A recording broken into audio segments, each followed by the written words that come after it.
From LinkedIn News, I'm Leah Smart, host of Everyday Better, an award-winning podcast dedicated to personal development. Join me every week for captivating stories and research to find more fulfillment in your work and personal life. Listen to Everyday Better on the LinkedIn Podcast Network, Apple Podcasts, or wherever you get your podcasts. Break language barriers instantly by translating up to 44 languages in real time with the HP AI PC, powered by the Intel Core Ultra processor. With the right tools, work doesn't have to feel like work. Learn more at hp.com/AI PC. Services, while it's out on the ocean, these changes will make that happen much less. And that's something people can understand. They say, greater connectivity means that the services will be more effective, that our users will complain to us less when they get into port. Now that's something that I can sell. The engineers may need a bunch of help in understanding what those business contexts are. And one of the things, unfortunately, that we tend to do, I was just talking to a big global charity about this, other people who don't want to bother learning our language and who say, look, I just want my outputs. Come and say, please do X and tell me when X is done and don't bother me. And that's the worst thing you can do.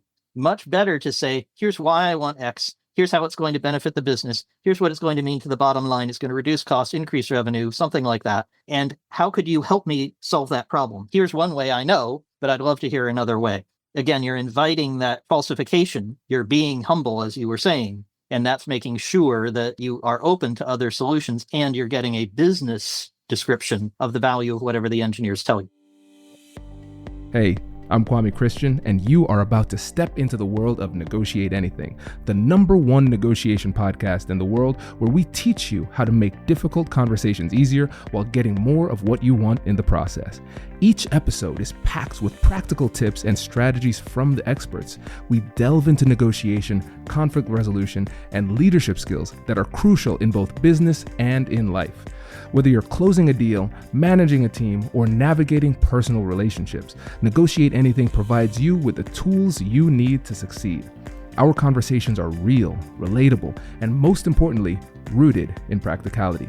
So if you're ready to transform your conversations and elevate your negotiation skills, join me on Negotiate Anything. Subscribe and listen on Apple Podcasts, Spotify, or wherever you love to listen. Let's make every conversation a winning negotiation. Hey everyone, it's Kwame Christian, host of Negotiate Anything, asking you to please do not skip forward because this is not a commercial. Okay, I've got something for you. So we want to hear from you, our incredible listeners, because your feedback is super helpful in making the show even better. We've created a quick and fun form to get to know you, and this is your chance to make the show even closer to what you love. And here's the best part. If you fill out the form before December 31st, 2024, you'll be entered into a raffle to win a signed copy of my book delivered straight to your door. It only takes a few minutes, and your input will help to shape the future of Negotiate Anything. Find the form in the description of this episode, and we'll announce the winner in January. Who knows? It might be you. Thanks for helping us to make the show even better and even more connected to you. Good luck in the raffle. Douglas, thanks for joining us today. Nice to be here. How are you, sir?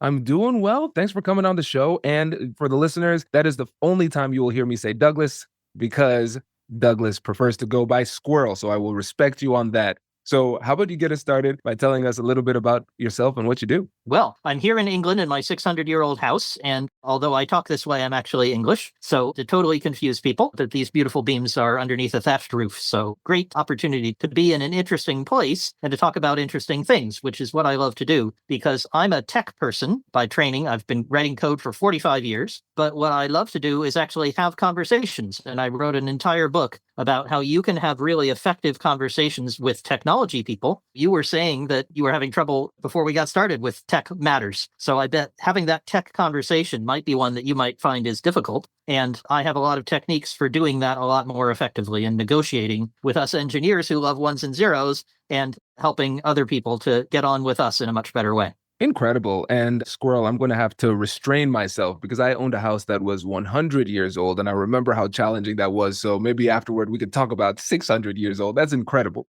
But you are right. I think difficult conversations are tough enough by themselves. But then when you add a level of sophistication that comes with technology, it becomes even more difficult. And I think maybe a good place for us to start is to just understand what makes these types of conversations so challenging for so many people? Well, problem typically is lack of common language. So another place where I experience it is when I talk to people about my car. So I have a beautiful electric car. It does amazing things. I don't know where the battery is. I don't know how the steering wheel is connected to the wheels. I know I can get in, I can push a certain set of buttons, and the car takes me places. But I don't want to know anything more. And a lot of us view our technology, our phones and our computers and our Zoom sessions and all these wonderful things that we have in just the same way. We don't care how they work. Us engineers, we love how they work. So we get very excited about that. And what often happens, just like my mechanic might want to tell me a whole bunch of things about how my car works, I just care, can I drive it home or not? Right? Do I need to get a renter? Or are you going to fix it for me? Then I can drive it. So us engineers, we like to give you more information, more context than you really need. And you often feel intimidated by all the jargon, all the complexities. And it sounds like a secret language, like a magic, like you've gone to Hogwarts and you're suddenly trying to say Expelliarmus or whatever it is they say with the magic wands. And if we went to Hogwarts, you and me, we wouldn't get on so well, right? Because we don't speak that language. So getting to a common language is one of the most powerful techniques. That's brilliant. And you're absolutely right, because along with that intimidation that comes to you when you are talking to somebody who has a higher level of sophistication in a specific topic, and they're using jargon that you don't understand, a lot of times, I think the majority of times, people don't feel comfortable or psychologically safe to admit the simple fact that they don't know what in the world you're talking about. And so in the professional world, we can develop the skill of pretending like we know and understand when we don't know and understand. So you have two people that are talking at each other, but they're not really communicating. So let me show you and your listeners and your viewers something. I'm happy to send one of these to anybody who is watching us or listening to us. It's an official certificate issued by me, numbered, signed, and with a beautiful gold seal. And it gives you permission to ask questions. So you're entitled to ask questions of software developers, system admins, designers, QA staff, and diverse other technologists. Things like, what are you doing? Why are you doing that? Can I see the results and when it will be done? So, I printed that because I had so many people saying, well, I can't ask the engineers that. They tell me these complicated things. I have to trust them. No, you don't. You could have a conversation with them, and it'll be a difficult conversation. It might have some productive conflict in it, but you could get better results. I love this. And I don't want to assume that people understand what productive conflict is, because semantically, we might be able to understand what productivity means. We understand what conflict means, but those two together, I think it's so foreign to most people that they don't appreciate it. So what does that mean to you?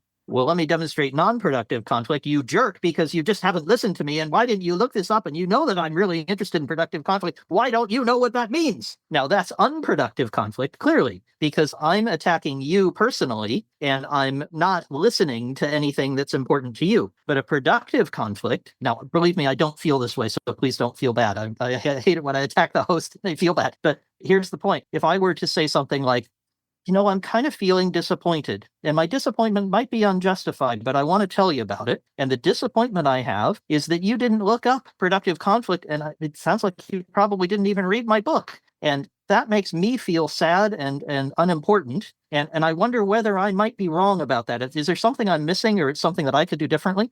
Now, that might lead to some conflict for you. And believe me, I don't feel that way. So please don't feel bad. That wasn't real. But you can hear how I'm being both vulnerable and clear about what didn't work for me.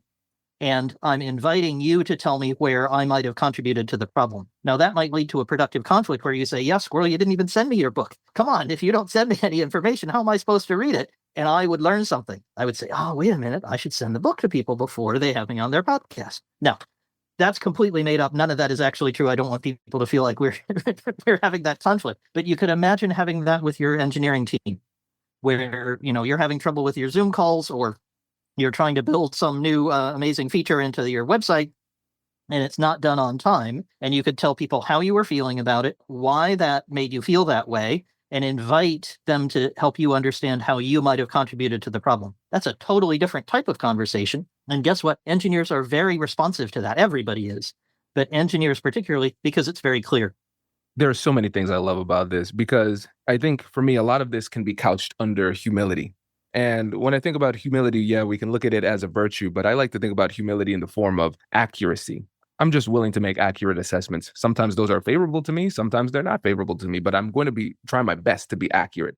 And so I'm going to, in this situation, you stated your feelings accurately. This is how I'm feeling. But you were also generous in your interpretation. This is how I'm feeling and why. But I understand that I probably don't fully understand everything. So you invited them in. Hey, help me to understand what's happening. So you have that collaborative nature in this. And then lastly, you were curious because you said, I don't understand it all. That's humility. It is accurate to recognize that you do not have infinite knowledge. And then that is just puts you in a position to have that productive conflict. And I think when you look at it through that lens, you can recognize, oh, now I can see why so many of my conflicts were unproductive because we started off with accusations and conclusions and people were defensive from the start. In your country, you're having an election, I've heard, and there are some people who don't necessarily agree with each other all the time, and they have very unproductive conflict on purpose. So it's this terrible example that we all see. And, these two folks, they go have a debate and they're always arguing for their position. But nobody ever says, you know what, that position on immigration, I think you might be right, actually. I've now learned something new and I'd like to change my policies so they're more aligned with yours. Could I join your party?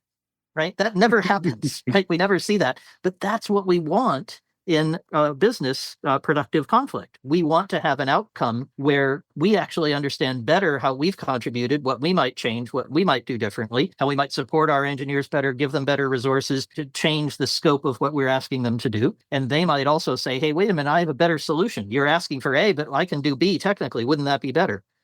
That's the outcome we'd like to have, but the only models we have are people shouting at each other and arguing about whether somebody's eating their pets. So we haven't got great models for how to negotiate effectively.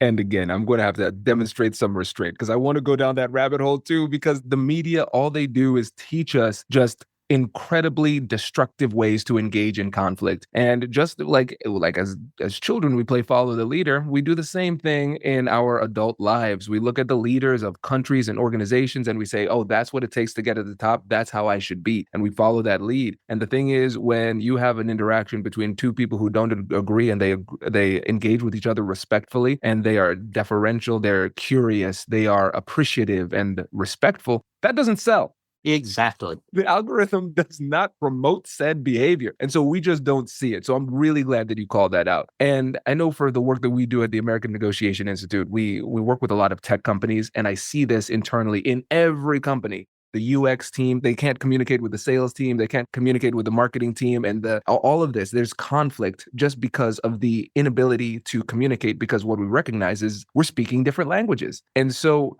let's say we are not engineers and we're talking to engineers. What would you say are the things they need to keep in mind as they're having these conversations? It's to help the other person to speak a business language. And this is really quite foreign to them in the same way my discussion of engines with my mechanic is quite foreign. So be sensitive to that, but invite them and don't let them off the hook to tell you about what the business value is. So just to take one example, I was evaluating a team that builds software for ships. So they're helping ships to have the right materials. And, like if you get on a cruise ship, it's probably using their software to make sure that the supplies are right on the cruise ship. And this company had a change they were making to really shift all their software. And the engineers had great engineering reasons for doing it. Really good, solid, excellent reasons, but hadn't explained it in any terms that the rest of the business could understand. So the rest of the business said, okay, you're going to change the software from A to B. How does that help me sell more of our products? How does that help ships have the right materials on board? And the engineers didn't have the skills to give that piece of information. They had knowledge, but not the skills. So the way to bridge that gap is to ask them questions and help them move slowly toward an explanation that is in business terms. For example, one of the problems is that a ship has trouble connecting to the internet and to services while it's out on the ocean. These changes will make that happen much less. And that's something people can understand. They say, greater connectivity means that the services will be more effective, that our users will complain to us less when they get into port. Now that's something that I can sell.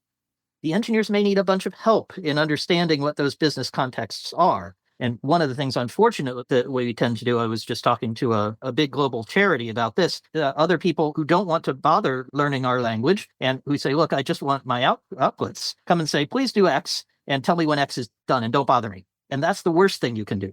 Much better to say, here's why I want X. Here's how it's going to benefit the business. Here's what it's going to mean to the bottom line. It's going to reduce costs, increase revenue, something like that. And how could you help me solve that problem? Here's one way I know, but I'd love to hear another way. Again, you're inviting that falsification. You're being humble, as you were saying, and that's making sure that you are open to other solutions and you're getting a business description of the value of whatever the engineers tell you. Hello, my friends. Before we get back to today's episode, I want to ask you a question. Have you ever wondered how to elevate your team's negotiation game and how you can help the folks on your team have better, difficult conversations? At the American Negotiation Institute, we offer transformative keynotes and workshops tailored to empower professionals with top-tier negotiation and conflict resolution skills. Whether it's a keynote for your next event or hands-on training for your team, we've got you covered. Don't just negotiate. Master the art with the American Negotiation Institute. Click the link in the description to find out more. Elevate, negotiate, and succeed. Introducing the HP AI PC, your powerful AI assistant. Easily search through personal files, gain valuable insights, and make smarter, more informed business decisions.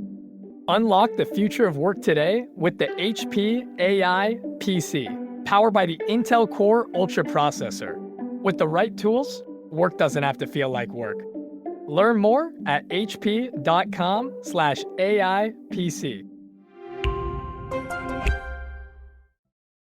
Brilliant. And I think in addition to that, it starts with the mindset of shifting your assumptions too. Because I think a lot of times we assume, all right, we're speaking the same language. When the conversation is done, we are all on the same page. That's not true. And you tell me what you think about this. It seems like maybe even articulating that at the beginning explicitly is going to be very valuable. Can I tell you a fun story? Please. This is yet another of my clients. I've worked with 300 around the world, so I have loads of stories. But this one's really great. It's a company that is really involved with language. So they're providing services that are related to language and translation and all that kind of stuff. And they wanted to support more languages. So very naturally, they started talking about language expansion. And I'm saying, we're going to expand our languages here. We're going to have more languages there. We're going to do more with languages. And they had extensive discussions about this, but kept getting stuck. And they came to me and they said, Squirrel, we just can't figure out why is it that the engineers aren't building the language expansions we keep asking for? And the engineers kept saying, we're building it, but nobody seems to be using it. What on earth is going on? Well, I finally got somebody who understood this to sit down with both of them. And it turned out that they were having tremendous arguments about what these words meant, and they meant different things to different people. And so naturally, when somebody talked about expanding the languages, they might think of something that users would see, and the engineers were thinking of changes that were technical in software. And so these things were quite different. It turned out they really agreed, and they were really keen to make exactly the same sorts of changes, but they just had the words didn't mean the same thing to the different people in the group. So exactly as you say, if you can get that right at the beginning, if you can agree on what important words mean and be curious about it and humble and think, it might be that I'm misunderstanding you. It might be that when you say language, you mean one thing and I mean something else. So let's make sure we get that clear. So that's the sort of thing that you can do at the beginning to really solidify your communication so you don't get in trouble later.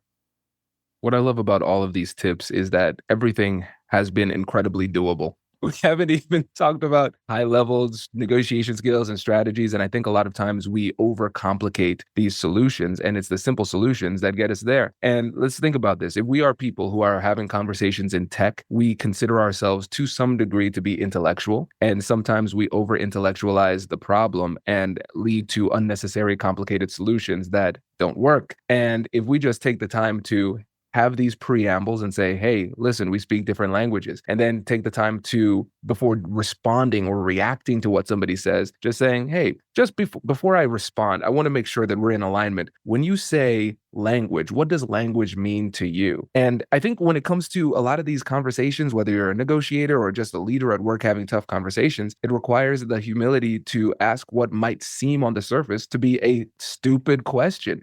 It's obvious to me. Of course, everyone knows what this means. Exactly. And some of the funniest, I say funny because I'm not in it, some of the most challenging conversations come from the situation of the recognition that, hey, what is obvious and common sense to me is different from what is obvious and common sense to you. So I don't even think I need to articulate the specificity behind this because you should get it. Everybody knows it. They're thinking the exact same thing about you. And again, the communication just does not occur. Well, let me give you another of those very practical techniques specific to working with engineers that can really help a lot of your listeners and viewers. So what you can do is ask the engineers to show you their automated tests. Now, it may be that your engineers say, oh, we don't have any automated tests. We have a human being sit down and bang on the keys. If they're doing that, stop them right away because they're about 30 years behind the latest technology and they're really not working as they should. You should phone me and I can help you with that problem. But assuming that they're up with modern tech and they have some automated tests, then they can show you at least what those tests are supposed to do. And those tests are verified, it should be verified, every time the software is changed. So then you really know that what is in that software is what's being tested. That's a way that you can be absolutely certain. Just like I know that my car, if the airbags are needed, I run into something, the airbags will go off. Why do I know that? Because somebody crashed a bunch of copies of my car and they verified that, yes, the airbags actually popped open and, saved the crash dummy from being destroyed. So in the same way, your engineers are doing the same thing, and you can ask them to show you in the code what it actually does. And if it's illegible to you, that means they don't understand it either. So they should make sure that at least the names of the tests are things like, when I open Zoom, I can hear the person on the other end. That was a problem you and I had, right? When I open Zoom, I can see the person on the other end. And if you see tests that verify that, you can say, yeah, well, I can have some confidence that this works.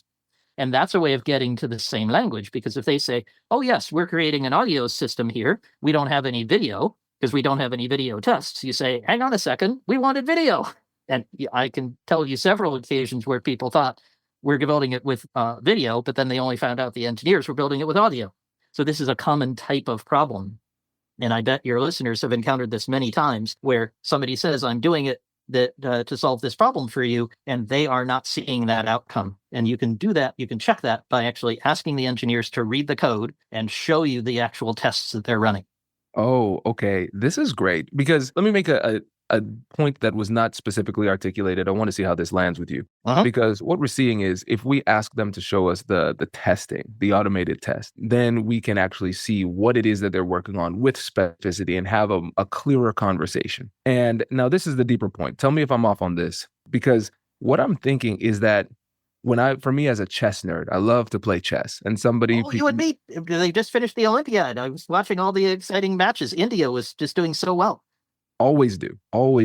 Yeah. And so if I talk to somebody and they say, oh, you like chess? Oh, that's fine. That's great. But if I talk to somebody and they say, well, what's your favorite opening? And then I'm like, oh, no. Well, of course, I just do the pawn to e4. Statistically, that's the strongest opening. Move the knight to f3. I just like the classics, right? We'll go down another rabbit hole. We'll debate that. We'll play sometime. Anyway, keep going. Exactly. And so, but I can recognize, it's kind of like game recognizes game. I recognize that you have a level of sophistication in this that leads to higher levels of respect. And so bringing it back to this scenario, most people who are maybe in sales or marketing or operations, when they're talking to engineers, they speak their own language. But if you say, hey, can I see the automated testing? Can you read the code to me? Then the engineer is likely to say, oh, okay. And it could lead to a deeper conversation and a little bit more respect. What do you think about that?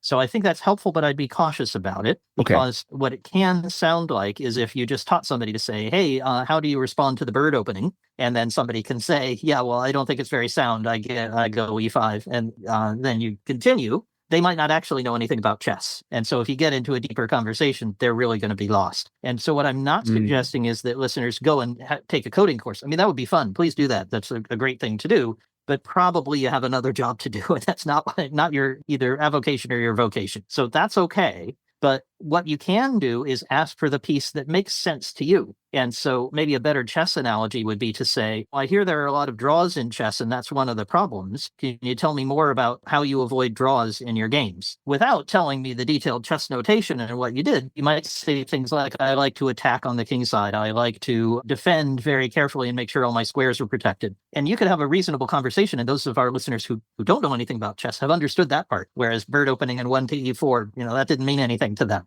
So that's the kind of conversation I'm encouraging everybody to have. Go and say, look, don't blind me with science. I don't need to read the lines of code, but just tell me, do you have a test for this? And can you show me the test? What's it look like? Okay, so the test name says, when I open Zoom, I get prompted to connect a microphone. And when I speak into the microphone, the other person hears me. Excellent. Now tell me why that didn't work when we tried it this afternoon at 3:00. Right. Wow. And then you're having a much better conversation, like in that chess example, where you can discuss it on a level that makes sense to the business while incorporating the appropriate technical information.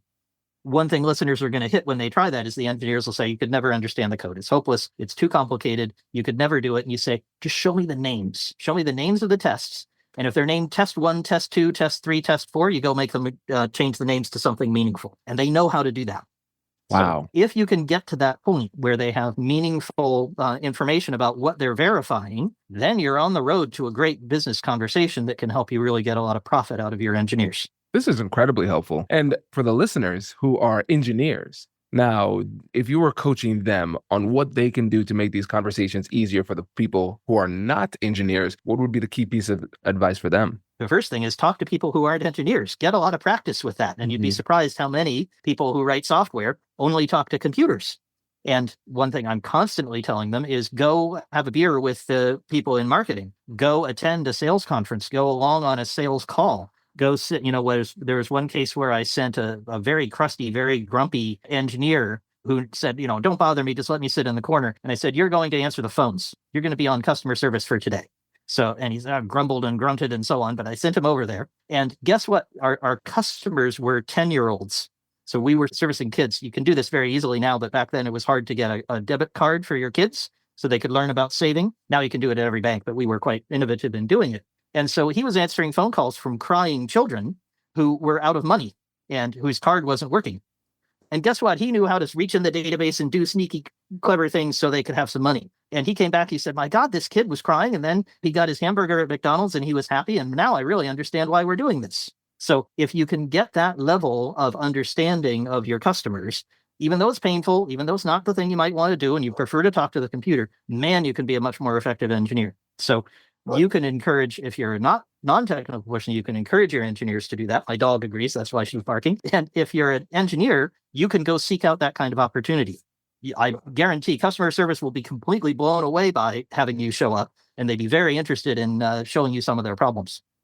Oh, this is so good because I'm thinking about this not in the technical sense. I'm thinking about this in the more nebulous cultural sense. So I like to think about little C culture versus big C culture. We have the ethnicity, we have nationality. That's big C culture. We can all see that. But when you think about culture as just the way that we do things, you recognize there are going to be different cultures within organizations, within communities. And really, this is almost like a study abroad program. You're suggesting that the engineers go and immerse themselves in the culture of another department so they can actually speak that language. You got it. Here's another story of sending engineers as ambassadors. I like to send them on sales ride-alongs. So a salesperson's going to call on somebody and send the engineer along. So I did this with an engineer who wasn't as grumpy as the other one that I was describing to you, but he was just kind of clueless. He just didn't really understand. The folks that we were selling to in this case, they were very grown up. They're the kind of people who sit on trading desks. And you might have seen pictures of these. They have about 18 screens in front of them and they're throwing phones at each other and they're screaming, buy, sell, that kind of thing. So I sent him to the trading floor with a salesperson who was going to go sell to one of these people. And he said, okay, that sounds fun. I guess I'll go there. So, I'm willing to try it. And he came back. And the first word, his mouth were, now I really understand why these people do so much cocaine. Oh my God. And the thing he had really appreciated, not to mention their completely frazzled existence and their perhaps interest in illegal drugs, but what he had mastered was that it was very important that our application, which was on one tiny corner of one tiny screen, be really easy to use and very prominent. And so he got very interested in user interface and making sure that things were visual and could compete with all the other inputs. So although his comment was outrageous, he really got a deep understanding of customers that day. And the more you can create that kind of business understanding very quickly by immersion, the faster you'll get and better you'll get profit out of the engineers. Incredible. Squirrel, this has been a great interview. And I can just think about even the clients that I've worked with over the past few years. You have answered so many of their questions and demystified so much of what it is that they go through every day. So I appreciate this. And I appreciate how practical all of this is. And for those folks who say, listen, I want to learn more, I want to get in touch, what is the best way for them to get in contact?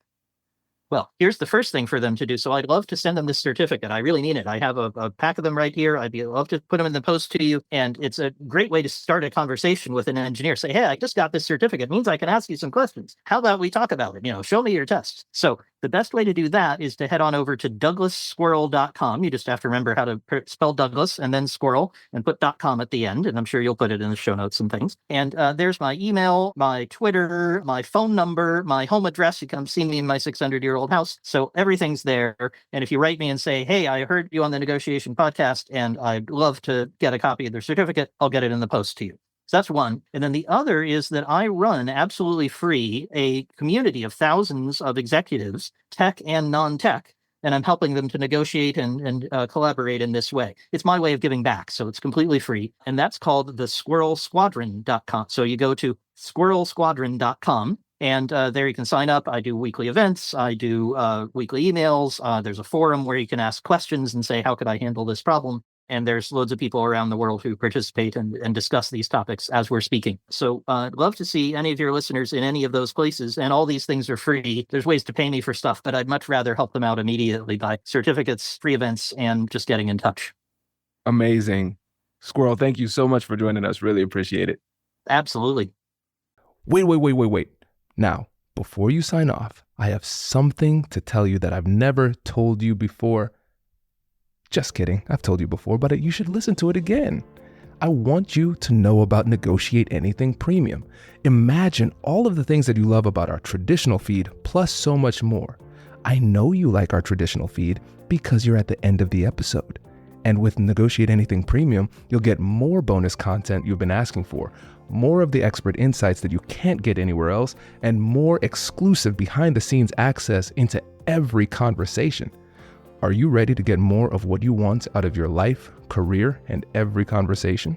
With Negotiate Anything Premium, you'll have access to more high-level, custom-designed content and insights, giving you the tools you need to negotiate higher salaries, better deals, and better relationships in your life and career. Once I had a listener share that Negotiate Anything helped her to negotiate a $53,000 raise. Could this be you? What would that mean for your life? I've seen firsthand the impact this model has had on my life and the lives of my corporate clients, and I am confident that it can do the same for you.